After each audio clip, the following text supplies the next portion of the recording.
Xin chào tất cả các bạn ở trên kênh của du học Úc AVSS và du học Úc Miss Duy, cũng giống như là tất cả các bạn ở bên Bilingual School. Thì hôm nay như lịch hẹn thứ Bảy hàng tuần từ 1 giờ đến 2 giờ Việt Nam thì Miss Duy có hẹn với các bạn. Và hôm nay có hai vị khách mời rất là đặc biệt, đó là bạn Minh Trí học lớp 11 tại Hà Nội và anh Phương Nguyễn đang sống tại Sydney. Trí ơi, bây giờ Trí có thể giới thiệu về bản thân của Trí cho mọi người được không? Cô mời Trí. Hello everyone, my full name is nguyễn PHÍ and I was born in Nam Định province, and when I was 10 years ago, I moved to Hanoi to live there, and I am a huge fan of sports, so in the free times I often go to play basketball and gyms, and moreover I am a huge fan of street foods, so in every weekend I will go and hang out with my friend to take some dinner. Okay, that's great, that's good, Trí. Trí có muốn gửi một lời chào giới thiệu mà tiếng Việt tới các bạn không, và tới các quý vị phụ huynh không? Xin chào tất cả mọi người, mình tên là Nguyễn Minh Trí và mình hiện tại đang học lớp 11 tại trường Trung học phổ thông Ngô Thị Nhậm. Ok, cảm ơn Trí rất là nhiều.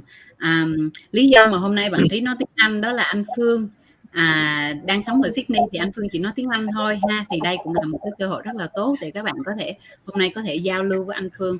Thì nếu các bạn có bất kỳ câu hỏi gì đến anh Phương cũng như bạn Trí hay là Miss Duy thì các bạn hãy nhắn ở comment bên dưới nha. Ok Phương, so can you please introduce yourself to the student? Yeah, sure. Thank you so much for having me on this live. It's definitely an honor to be here. So thank you, GA, for having me here. My name is Phương. I've been living in Australia here for 34 years. My parents are originally from Vietnam. Both parents are from NGAY. So I've been here for the last 34 years. I understand everything that GA is saying and GA is saying. I understand everything. It's just speaking. I can speak a little bit. But it's really broken Vietnamese, and I'm sure you all understand. But I been in this country for this long. I have my own business here. I help people save money on utility bills, especially helping a lot of students that coming from Vietnam over to Australia to help set them up because they want to come into this country just to study. But a lot of them are afraid, or a lot of them scared on what to do next and learn to adapt. And my goal is to help GE alongside with all his students to provide services to the students so that way they have something to use when they get here, so they be in comfort. So I offer multiple things, but obviously when it gets closer to the end of this session, I can explain to you more in detail exactly what I do. So just that's a little bit of my background. I get it. Cảm ơn anh Phương. Thì anh Phương có giới thiệu là anh Phương đã ở Úc hơn 30 năm rồi. Mặc dù anh Phương là người Việt, ba mẹ anh Phương là người Việt, nhưng mà anh Phương sinh ra và lớn lên ở đây, cho nên tiếng Việt của anh Phương thì anh Phương hiểu rất là nhiều, nhưng mà nói đáp lại với mình thì anh Phương không có đáp được. Anh Phương đang hiểu. Và công việc của anh Phương đó là anh Phương chuyên hỗ trợ các bạn du học sinh quốc tế, trong đó có du học sinh Việt Nam. Khi mà các bạn đặt chân đến Úc thì các bạn sẽ cần sim điện thoại nè, các bạn sẽ cần khi mà dọn vào nhà mới các bạn sẽ cần internet nè, không phải nhà nào cũng có sẵn internet ha. Và tiếp nữa đó là điện và ga, tức là ở bên Úc là bạn phải đăng ký điện và ga. Và ngoài ra còn hai cái dịch vụ mà rất là hấp dẫn nữa, đó là về bên du lịch và về bên an toàn mạng.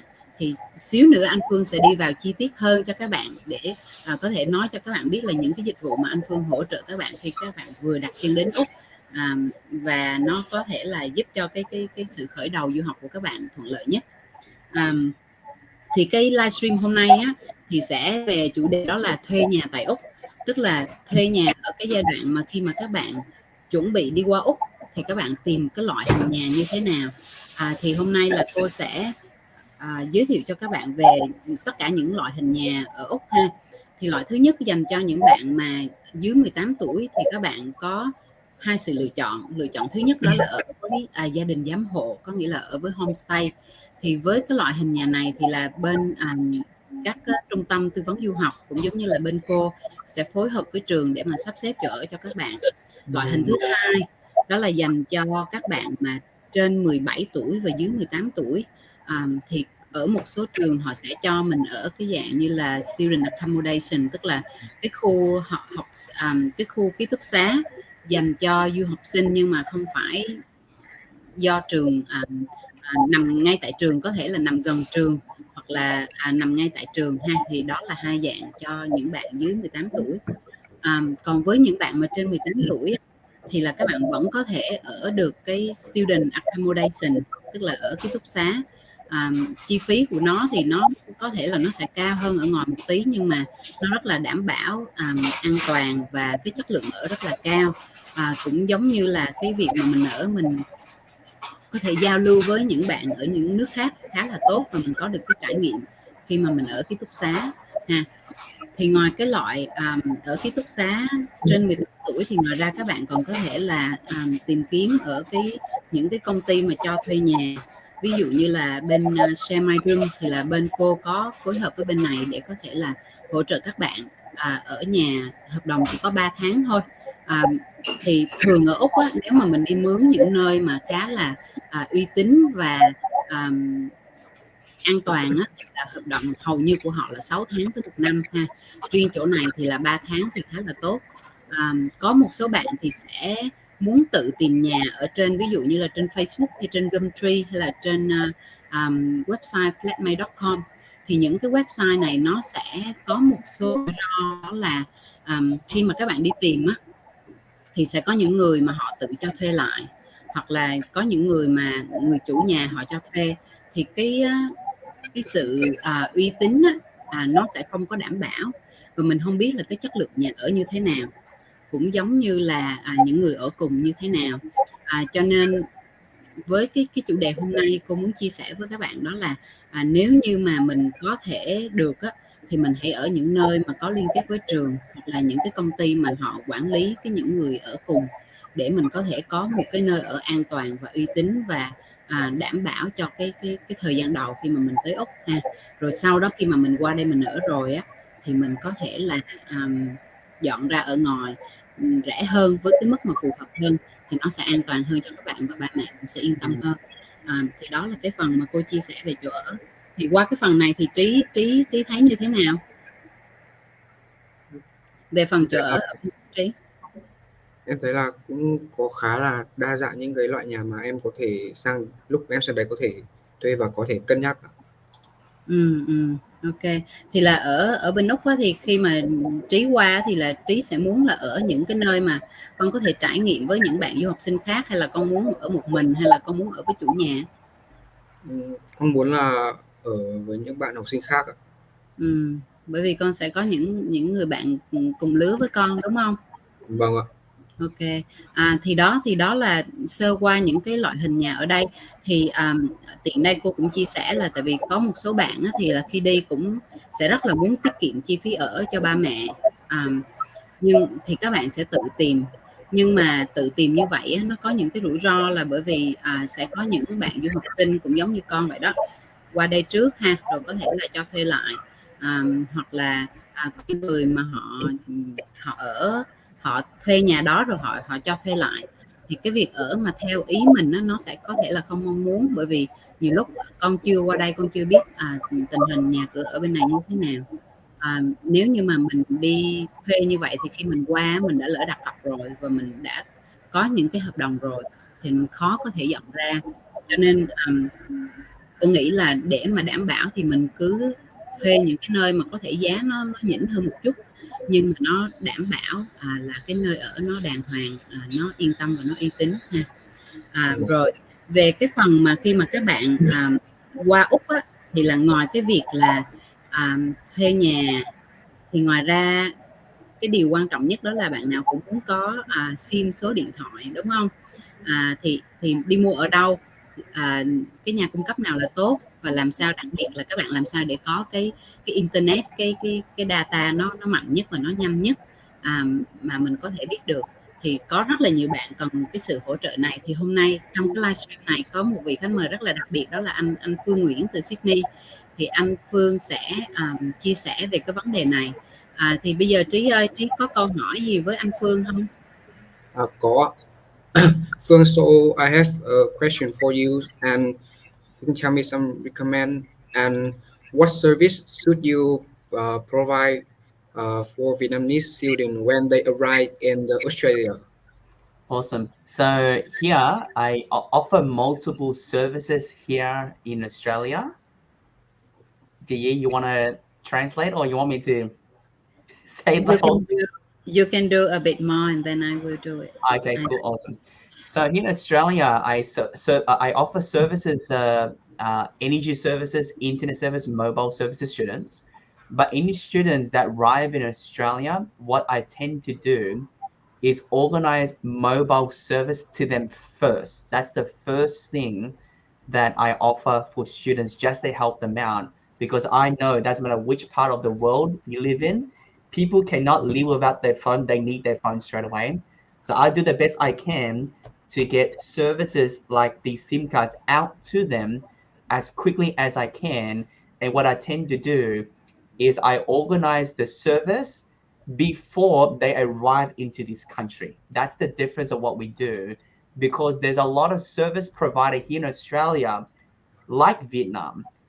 But here for us, here, what we do here, we personalize it for the students, so the students become more comfortable in getting it from us and not coming here to Australia thinking which company I choose because I don't know where to start. So that's the service we provide here from our team. Okay. So I do translation for the audience. So anh Phương sẽ hỗ trợ các bạn bằng cách đó là khi mà các bạn chuẩn bị đi Úc thì là các bạn sẽ liên hệ với anh Phương qua WhatsApp. Và anh Phương và công ty và đội nhóm của anh Phương sẽ hỗ trợ bằng cách đó là sẽ cài đặt trước cái dịch vụ SIM, bởi vì ở bên này SIM thì mọi người sẽ cần đăng ký, đúng không?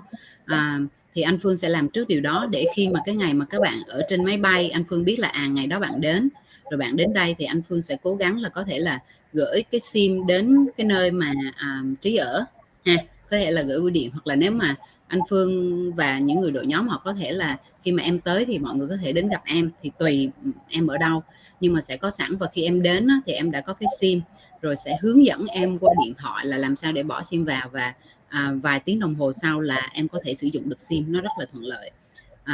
Và xíu nữa anh Phương sẽ nói luôn cái giá và cái chi phí mà các bạn rất là bất ngờ, bởi vì chính cô ở đây cô sử dụng rất là nhiều nhà cung cấp, nhưng mà sau đó là biết được bên anh Phương là có được cái giá rất là tốt và chất lượng dịch vụ rất là tốt, thì là cô lập tức đổi qua ngay.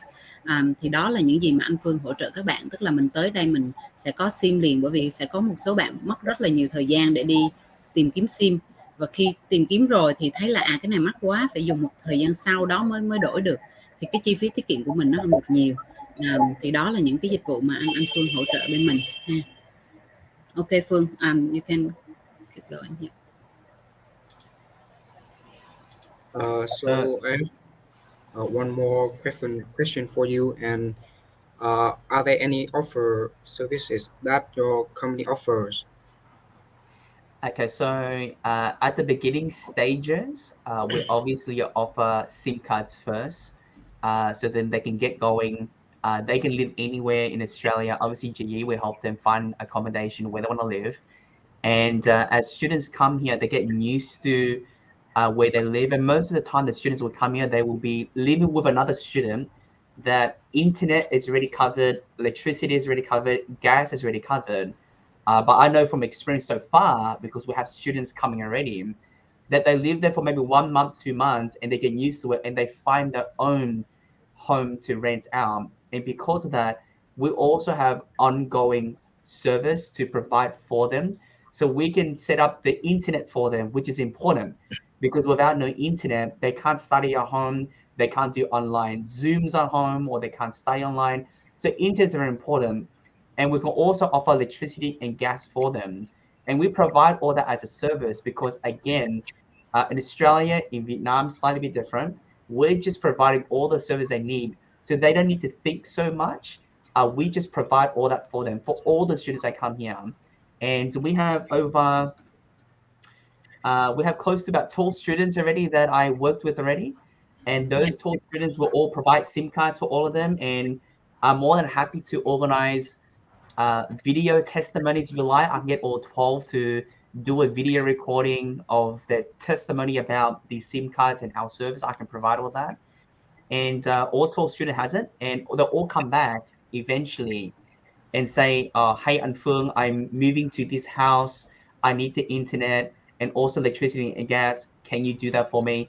And that's what we do. We personalize that for them so they feel comfortable doing things with us. So those are the future services. So internet for the home we organize, electricity and gas, that's what we currently have to provide for the students. Those are the essential stuff that we need to pay to live here in Australia, that we can reduce bills for the students, personalized for them. Ok, cảm ơn anh Phương. Thì ngoài cái dịch vụ mà cung cấp cái thẻ SIM, số SIM á, thì là anh Phương bên anh Phương sẽ cung cấp internet ha. Sẽ có một số bạn dọn vào nhà thuê á, sẽ chưa có internet, cho nên anh Phương sẽ hỗ trợ và mọi thứ anh Phương sẽ hỗ trợ từ xa cho các bạn được, và cài đặt rất là nhanh. Ngoài internet và SIM ra thì bên anh Phương sẽ hỗ trợ luôn đó là điện và ga. Tức là ở bên Úc á, nếu mà bạn là một người đi thuê nhà và bạn thuê căn nhà đó thì bạn phải ký cái hợp đồng cái điện và ga dưới tên mình, chứ không phải là sử dụng của người trước để mình có thể trả bill hàng tháng. Thì với dịch vụ bên anh Phương á, tiết kiệm được rất là nhiều và cái internet rất là mạnh. Thì một số các bạn du học sinh bên AVSS đang sử dụng và cho những cái review, những cái feedback rất là tốt. Bên anh Phương thì là hỗ trợ rất là nhiệt tình và các bạn không phải đi tìm kiếm ở ngoài. Và đặc biệt là bây giờ là cái việc mà học online á, làm cái gì thì làm mình phải có internet và wifi rất là mạnh. Và có một điều nữa cô muốn bổ sung, đó là không phải những bạn cần SIM mobile mới thì mới sử dụng bên anh Phương. Bởi vì có những bạn hiện tại đang ở Úc á, đã có SIM rồi, có số rồi, thì bên anh Phương vẫn có thể giữ nguyên cái số đó cho các bạn, và chỉ việc là đổi qua bên anh Phương thôi. Và bên anh Phương là không có ràng buộc hợp đồng gì hết. Các bạn cứ sử dụng, nếu mà không thích nữa mình có thể nói là em không dùng nữa, và nó là từng tháng thì từng tháng, chứ không có ràng buộc 1 năm, 2 năm, 3 năm gì hết. Cho nên nó rất là thuận lợi, ảnh vẫn có thể giữ số đó cho bạn và bạn đổi qua, và cái chi phí rất là tốt, rất là thấp. Cảm ơn anh Phương. Anh Phương có thể tiếp tục anh Phương. You can keep going Phương, please. Yeah, sure, awesome. So I go back to the SIM cards. What prices do we offer for students? Now, for our company, we have different plans. It's month to month, like Ji said. It's just month to month. So we've got SIM card from $20 a month, 25, 30, 35, 40, 45.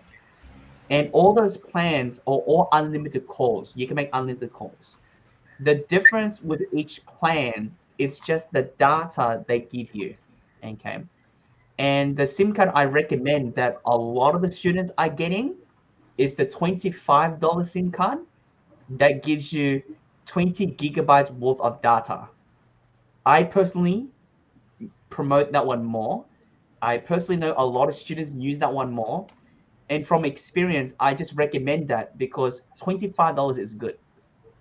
It's not too expensive. It's not too cheap. It's just right in the middle. Now, if you choose $25 and you don't like it, you want to go up, one phone call and you can go up. So that's the great part about it. Now, some of the features of the $25 SIM card, it's using the Telstra network, and Telstra network is one of the biggest companies here in Australia. I'll use an example. What phone company is the best in Vietnam right now? The number one company in Vietnam? In my opinion, I think is Viettel. So how do you pronounce it? Viettel. Viettel, right? So Viettel? Yeah. So that's the number one mobile provider over there. So everyone's going to choose that. So our company in Australia, Telstra, is the biggest one. So we provide that network. So for $25 a month, you get 20 gigabytes of data. You can call unlimited calls to Vietnam, all for free. So I know students that might come over here they want to call back home mom and dad if they don't have Facebook or mom and dad don't use Facebook. They can still call the number +64, then the mobile number from Vietnam, and you can pick up and call unlimited for free. That's the best part. Now, the second part that's also great is our 20 gigs that you get every month. Now, some people use all of it, some people don't use all of it. But if you use only 10 gigs, our company will give you a data banking, meaning if you only use 10 gigs, next month that 10 gigs go up plus 20, so next month you have 30. Then again next month 40, then again 50, and it can add up to 500. What does that mean? Students will never run out of data. That's the greatest part about our service. So that's more the SIM card plans, and like Yi said, we do our best to make sure when the students come here, they feel comfortable. And I've been working with GA for, I know GA for many, many years now. And it's just recently that we started offering these packages for students. We do the best we can to get students over there in Vietnam feeling comfortable about coming here. And we can provide all these services for them. Now, do we do all that normally? No, but we do it just to make sure the students feel comfortable coming here and giving us the feedback for people also to come in at the same time as well. So that's why we provide all these special services, especially for the students. And Yi does a great job in terms of encouraging a lot of students to really be here to support us. And all the support really comes from Yi. So I should be thanking Yi for everything she's done and what she's organized so far.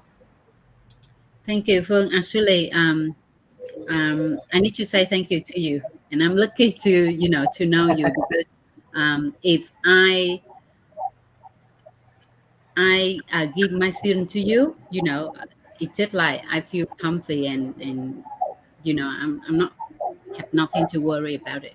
Okay, so you just have some really good point. Let me translate for the student. Yeah.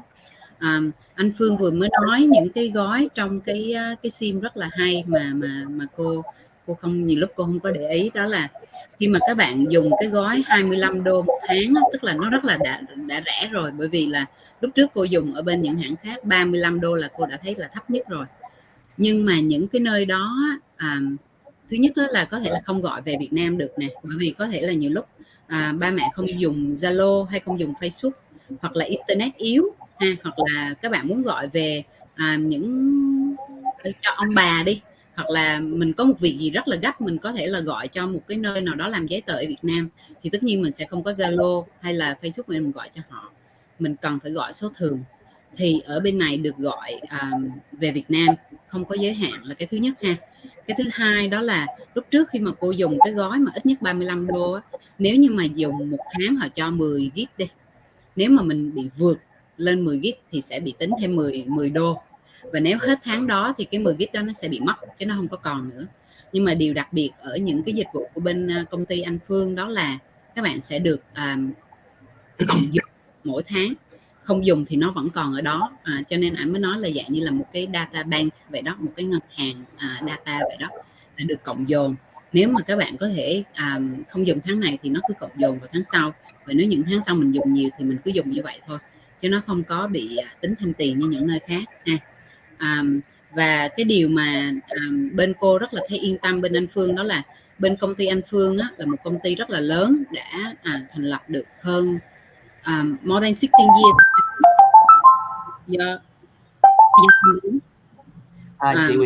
The company is 28 years, close to 29 years, but we're expanding in 28 different countries. But being in Australia, I've been in the company for 11 years, but as for that company, being in Australia for 16 years. Okay. So cái công ty này là đã là 29 năm rồi, ở Úc thì 16 năm, và anh Phương với công ty này đã hơn 11 năm rồi. Cho nên là với những cái dịch vụ rất là uy tín, và những cái công việc mà anh Phương làm anh không phải làm bởi vì là công ty anh sẽ có người làm ha, nhưng mà anh làm điều đó bởi vì anh muốn giúp cho bên cô, cũng giống như giúp cho những các bạn du học sinh Việt Nam khi mà mới đến á, ba mẹ rất là lo lắng, cũng giống như là các bạn muốn có sim và muốn có internet sử dụng liền. Và đặc biệt là trong mùa dịch này, nhiều lúc mình tới mình cũng không cảm thấy thoải mái để đi ra ngoài nhiều, thì những cái dịch vụ bên anh Phương hỗ trợ thì cô cảm thấy rất là yên tâm. Ở đây á, là có một bạn là tên là Valerie Phạm nè, thì Valerie là một trong những bạn du học sinh bên cô mà đang sử dụng dịch vụ của anh Phương, và bạn sử dụng rất là nhiều dịch vụ và bạn còn giới thiệu những người bạn khác nữa. Cho nên là Valerie có nói là bạn không thể nào tìm bất cứ ai mà tốt bụng hơn anh Phương để mà anh Phương giúp từ A tới Z cho những cái dịch vụ này.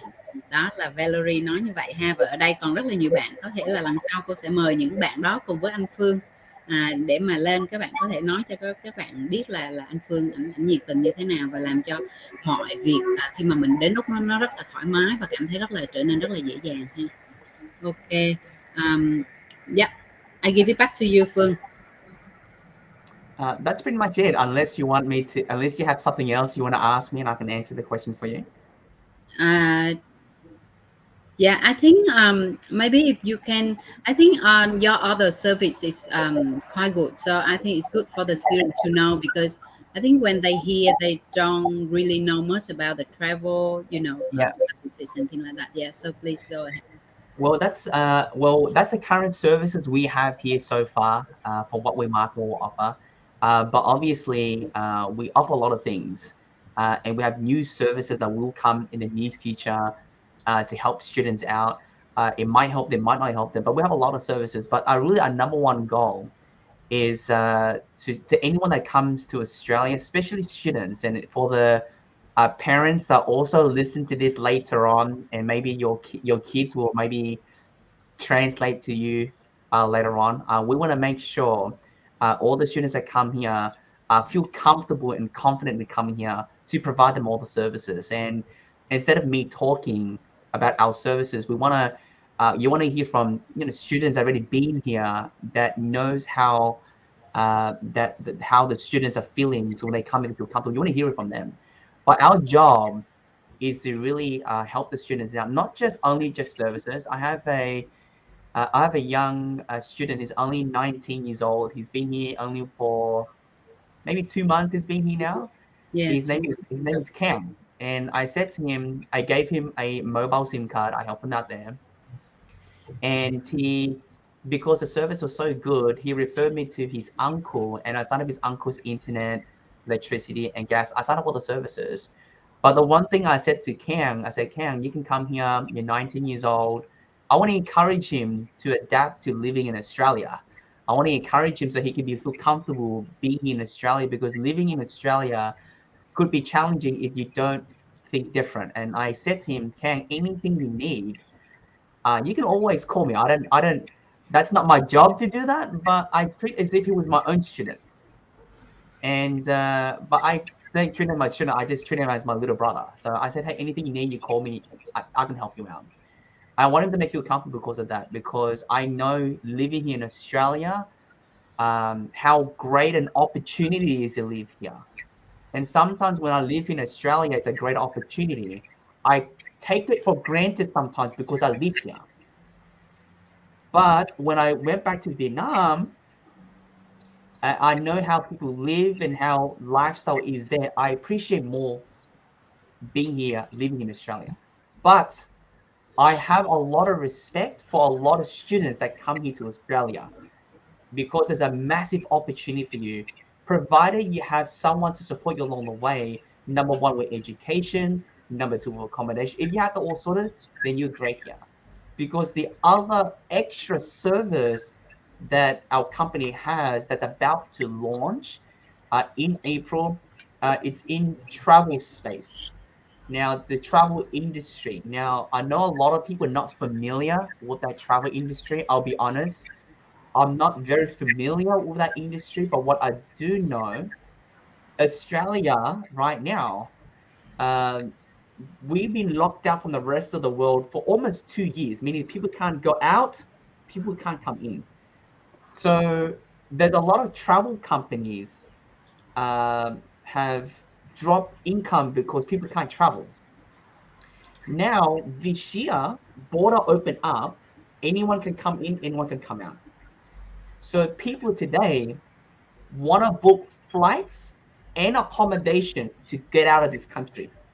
Either Bali or Singapore or Fiji. That's people in this area. So our company today have launched a new travel app very shortly in Australia. The company is called Truvi Lifestyle. And Truvi Lifestyle means true value. And what we provide for not just students, but customers in general, anyone that become a customer, anyone can be a member, they can book cheap accommodation, flights, and cruises through our channel that we provide exclusive deals. So so you all can understand me, maybe later on you need to listen to me again because I'll talk really fast, but I'll ask G, have you traveled outside of Vietnam before? Have you ever? Actually, I haven't gone any other countries. Okay. Well, if you haven't, so for the people that's listening, you will have a travel agent in Vietnam saying, "Hey, I want to go to Australia," and they will book your flights and they book your accommodation. That's the travel agent in Vietnam. So our company, we don't have a travel agent, but we have an agent that's online.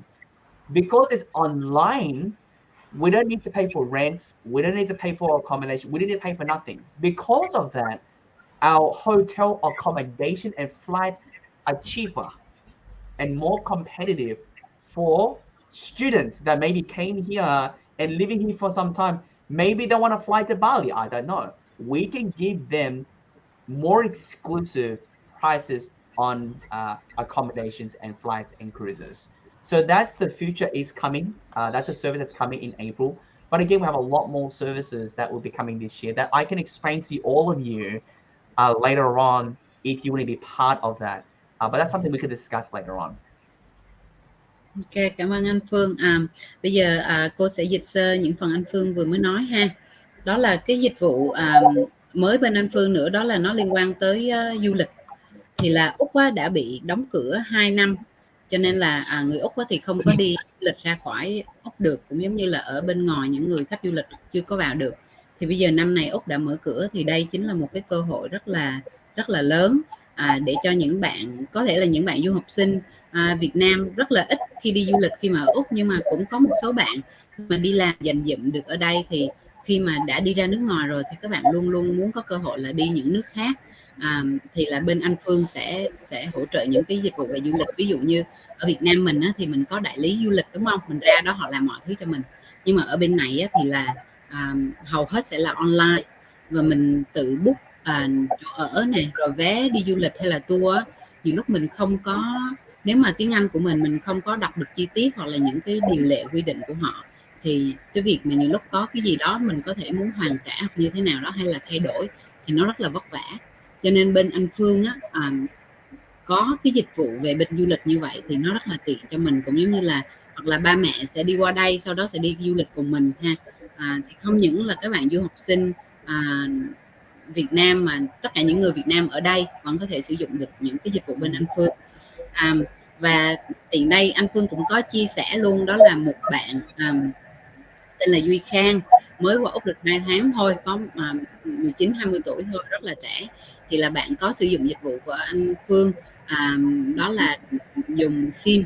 Thì bạn thấy là cái dịch vụ rất là tốt, thì bạn giới thiệu được những người bạn khác của Khang nữa, rồi giới thiệu chú của Khang nữa, để chú ở nhà chú có thể dùng, chú thay đổi. Có nghĩa là hiện tại ở đây mặc dù mình đã có internet rồi, mình có điện có ga rồi, nhưng mà do bên anh Phương cái chi phí nó rất là tiết kiệm và dịch vụ nó vẫn rất là tốt, cho nên là Khang đã giới thiệu gia đình để mà đổi qua internet này, điện và ga này, và chú đổi một số căn nhà của chú luôn, thì tiết kiệm được rất là nhiều.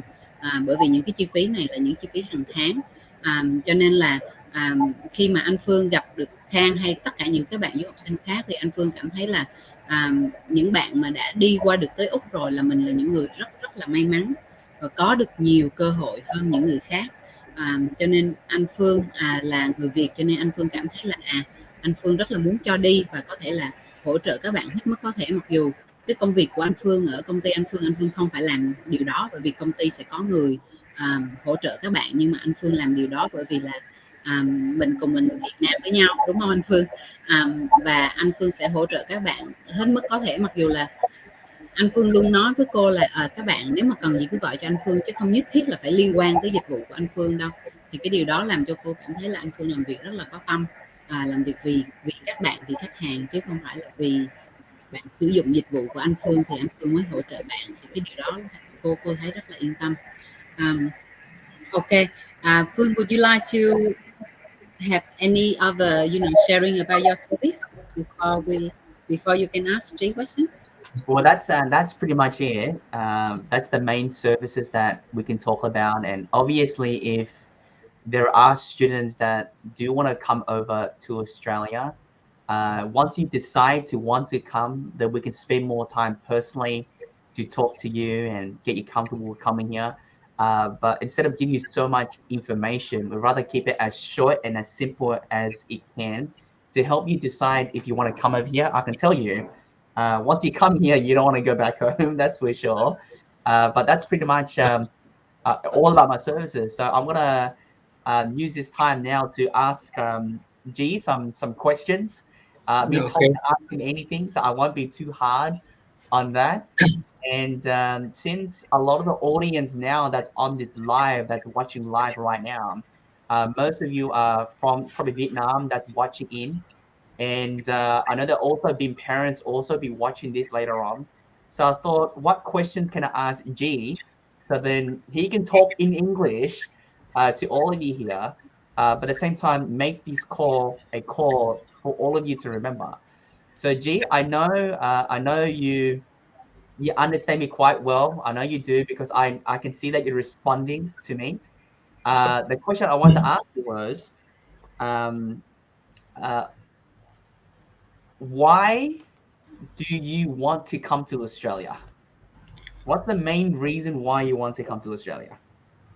For my in my opinion, the first reason is when I come to the Australia to go abroad, I can learn or get the knowledge from the leading processor in the world, and that person will have the processes globally recognized there, and we after we graduated we can have the career prospects, and Mhm. we also can settle down in Australia.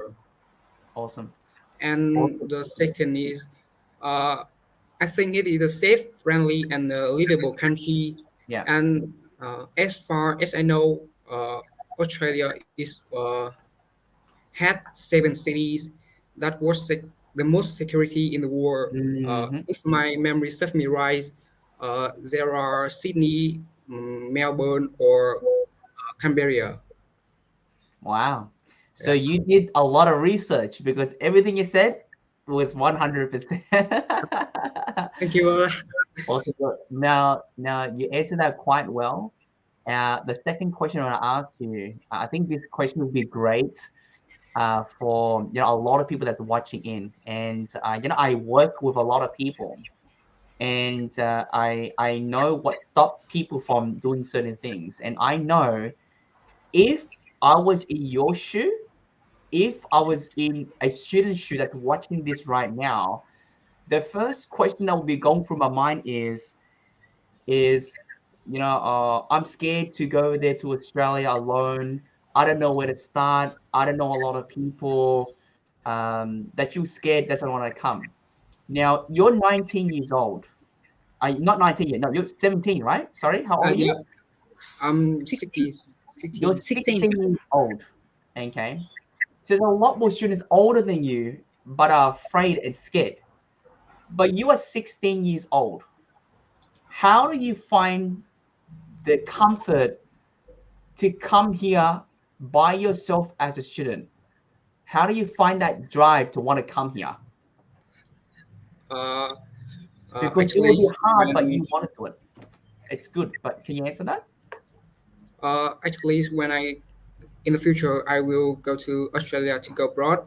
So in that time, I have a little bit confused and worry about what to deal with a lot of problem like the how to call to my families or what problem I need to deal with.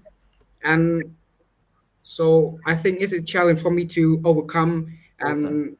it is also my opportunity for me to face to face with that problem, so I can improve myself more and more perfect. Awesome. Awesome. Awesome. Well, you know what? I only asked G 2 questions only, and I give it to G because I speak very, very fast English. Even people in Australia listen to me and they go, "Fong, slow down, you talk too fast." Yeah. But even G understands everything I've said.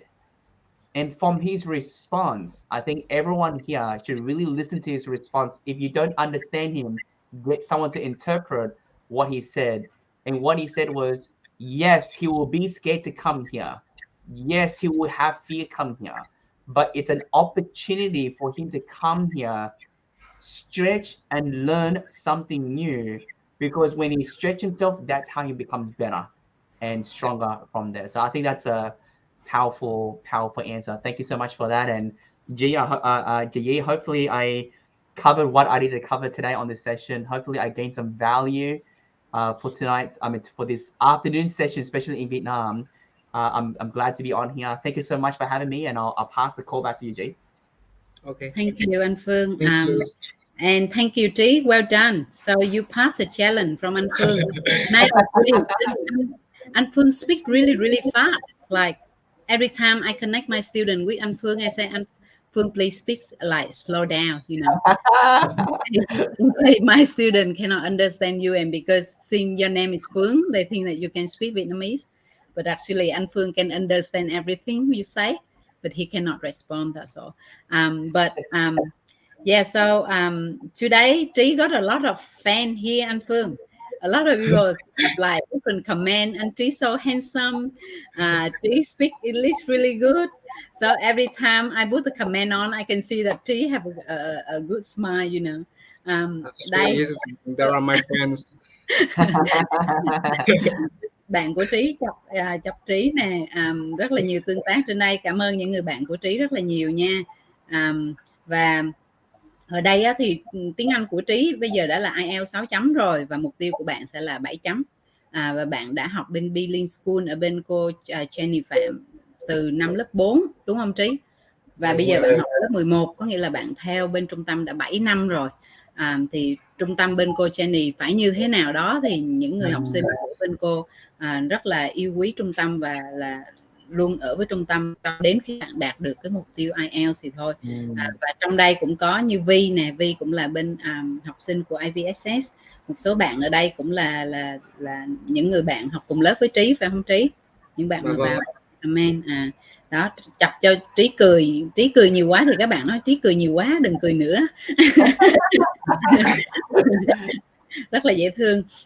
Ok, trước khi mà mình kết thúc thì ở đây là có một phụ huynh, có một chú Sơn, phụ huynh của bên cô, thì chú có hỏi một câu hỏi thì chắc cô xin phép trả lời nhanh với chú ha. Cảm ơn chú Sơn. Thì chú có hỏi là ký túc xá có phải là lựa chọn tốt nhất?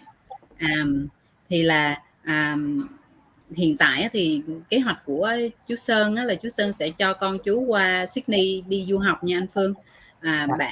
Bạn tên là Ân, bạn rất là dễ thương, học rất là giỏi.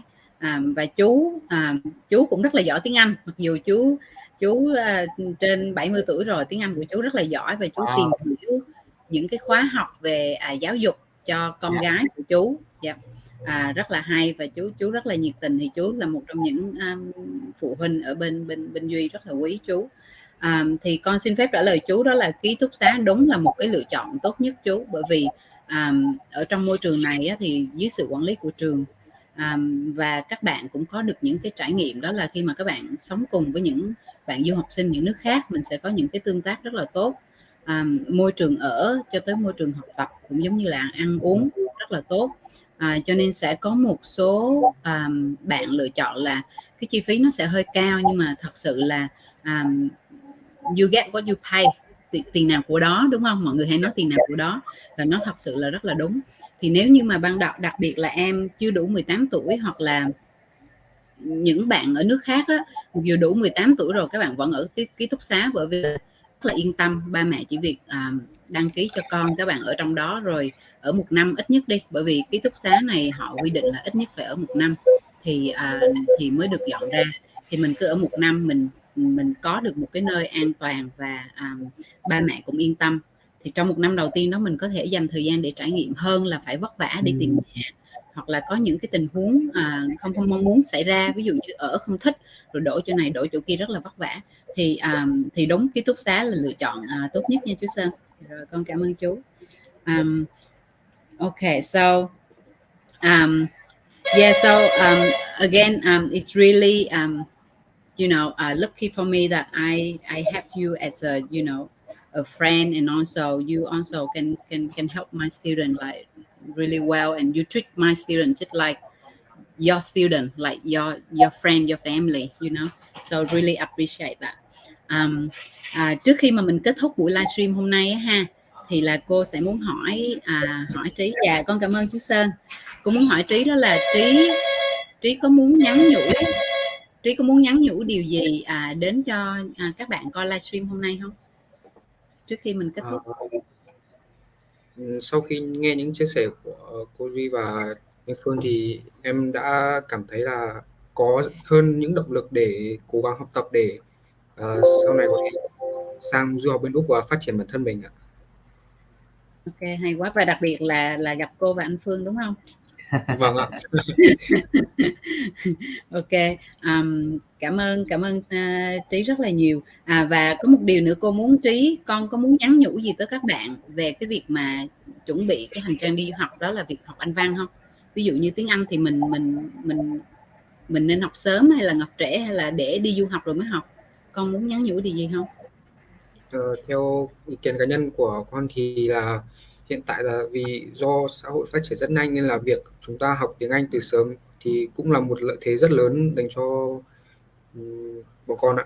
Nên là mọi người hãy cố gắng học tiếng Anh từ sớm và sau này tương lai chúng ta có thể rộng mở hơn ạ. Ok, hay quá Trí.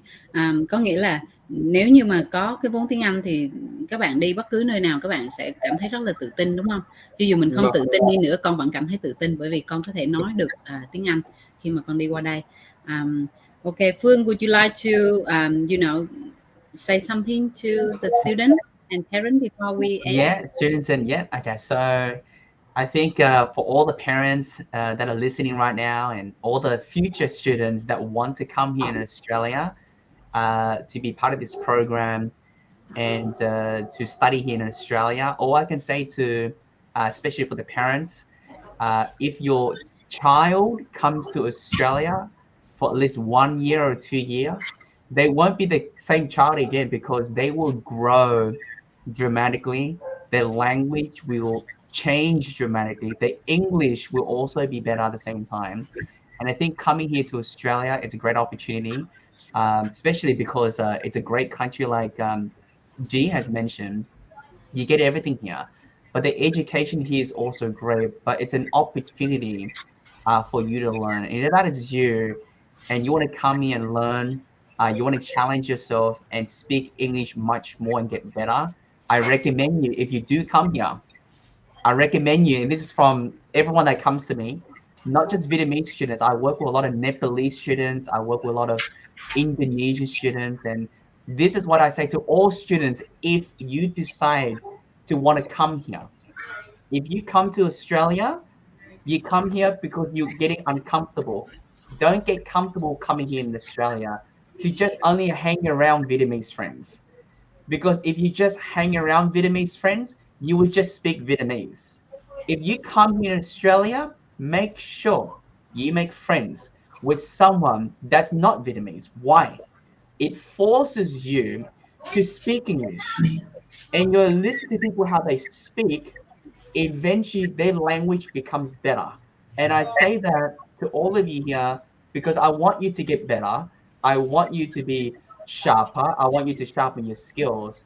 And I'm only sharing with you from experience, from what I've seen so far, of what I also experienced myself. Because when I went to Vietnam, I have to speak Vietnamese. I was forced to speak Vietnamese. And for 1 week, because I was forced to speak Vietnamese, my language naturally just got better because I'm picking it up. So my recommendation for everyone that's watching this later on, hey, if you want to come and come for you. Don't just come for fun. Come because you want to learn something new. Come because you want to become better. There's a lot of ways you can learn here in Australia. So GE, I will pass this call back to you. Thank you so much for having me. Yeah. No, actually, you got really many, good message here that I like to translate before we end the live stream. Yeah, sure. Yeah, so anh Phương nói những cái ý mà cô thấy rất là hay và cô rất là tâm đắc, đó là anh Phương nói là khi mà các bạn đã có được cái cơ hội đi du học, tức là các bạn đã rất là may mắn, ba mẹ đã tạo mọi điều kiện cho mình. Có những ba mẹ làm việc rất là vất vả để mà cố gắng lo cho các bạn đi du học. Thì khi mà các bạn đi du học được rồi á, thì là khi mà các bạn qua đây á, đi học 1 năm 2 năm thôi, thì là khi mà trở về các bạn sẽ là một con người khác và theo hướng tốt. Nếu các bạn đi du học đúng nghĩa của nó và các bạn tận dụng hết được những cái kiến thức và những cái trải nghiệm khi mà các bạn đi du học, thì thực tế là sẽ có rất là nhiều bạn khi mà đi du học xong về, ba mẹ rất là ngạc nhiên và cảm thấy rất là tự hào về con mình, đúng không? Bởi vì con mình thay đổi, trưởng thành, tự lập, và cái định hướng nghề nghiệp và tương lai nó rất là rõ ràng. Cho nên anh Phương muốn nhắn nhủ đó là khi mà mình đã đi qua được Úc á, thì Úc cái môi trường nó rất là tốt, rất là an toàn và hệ thống giáo dục rất là tốt. Và khi mà đã qua tới đây thì các bạn hãy cố gắng là đừng chỉ có kết bạn người Việt Nam không, bởi vì kết bạn người Việt Nam thì mình sẽ nói tiếng Việt, đúng không? Nhìn hai bạn Việt Nam với nhau ít khi mình nói tiếng Anh lắm. Và đặc biệt là phải kết bạn với những bạn mà nói tiếng Anh ha, có thể là các bạn quốc tế hoặc như thế nào đó, nhưng mà chắc chắn là phải sử dụng tiếng Anh, bởi vì nó sẽ giúp cho tiếng Anh của mình rất là nhiều. Và không những là học tiếng Anh mà còn những cái trải nghiệm về văn hóa những nước khác này, hoặc là có những cái trải nghiệm mà chỉ có đi du học ở một nước nói tiếng Anh thì các bạn mới có được những cái trải nghiệm này thôi. Thì đó, những cái ý của anh Phương thì cô cảm thấy rất là hay và rất là quý báu để mà các bạn có thể là nhớ những cái điều này. Bởi vì sẽ có một số bạn là ba mẹ cho lựa chọn đi du học nhưng mà lại nói là thôi con không đi, ở nhà gần ba mẹ thôi. Nhưng mà các bạn có những cái điều mà các bạn sẽ không có thấy trước được, là mình sẽ có những cái điều mà nó mình nhận được hơn cái mức mình nghĩ, và hơn những gì mà các bạn thấy trên internet hoặc là thấy trên YouTube. Bởi vì chính bản thân bạn trải nghiệm thì bạn mới cảm nhận được những cái giá trị mà khi mình đã xa gia đình, xa Việt Nam thì các bạn mới nhận được những cái giá trị đó. Cảm ơn anh Phương rất là nhiều và cảm ơn Trí rất là nhiều, và hy vọng rằng sẽ mời anh Phương quay trở lại cùng với những bạn du học sinh bên AVSS ha, cũng giống như là những bạn ở bên Liên. Thanks a lot Phương, cảm ơn Phương và cảm ơn Trí rất là nhiều. Thank you so much.